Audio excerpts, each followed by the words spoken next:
Hi చిన్న. ఈరోజు healthy strawberry ice cream ఎలా చేయాలో చూద్దాం.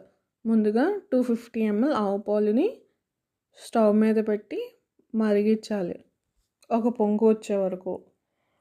తర్వాత 2 స్ట్రాబెర్రీస్, 2 డేట్స్ తీసుకుని ముక్కలుగా కట్ చేసుకొని పక్కన పెట్టుకోవాలి. ఆ తర్వాత కొంచెం కార్న్‌ఫ్లోర్ తీసుకుని వాటర్‌లో కలిపి అది కూడా పక్కన పెట్టుకోవాలి. తర్వాత పాలు పొంగొచ్చిన తర్వాత మనం కలుపుకున్న కార్న్‌ఫ్లోర్ మిక్స్చర్‌ని అందులోకి వేసుకొని ఉండలు కట్టకుండా కలుపుకోవాలి.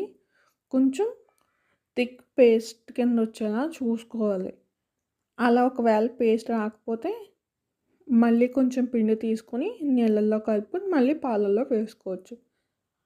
ఆ తర్వాత స్టవ్ ఆఫ్ చేసి స్ట్రాబెర్రీ ముక్కల్ని, డేట్స్ ముక్కల్ని అందులోకి వేసేసి పాలు చల్లారే వరకు ఉంచాలి.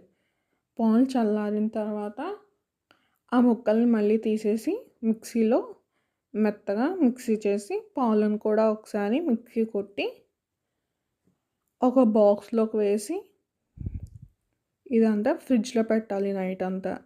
నెక్స్ట్ డే మళ్ళీ ఆ ముక్కలన్నీ తీసి మళ్ళీ బరకగా ఉండేలాగా మిక్సీ ఆడుకొని మళ్ళీ ఒక నిమిషం ఫ్రిడ్జ్‌లో పెట్టుకుంటే మన స్ట్రాబెర్రీ ఐస్ క్రీమ్ రెడీ. నేను కొంచెం ఫ్లేవర్ కోసం ఇంకో 2 స్ట్రాబెర్రీస్ యాడ్ చేసి మిక్సీ కొట్టాను. అంతే. టేస్ట్ మాత్రం చాలా బాగుంది. ఇదే ఈరోజు మన healthy recipe. Thank you. Bye bye.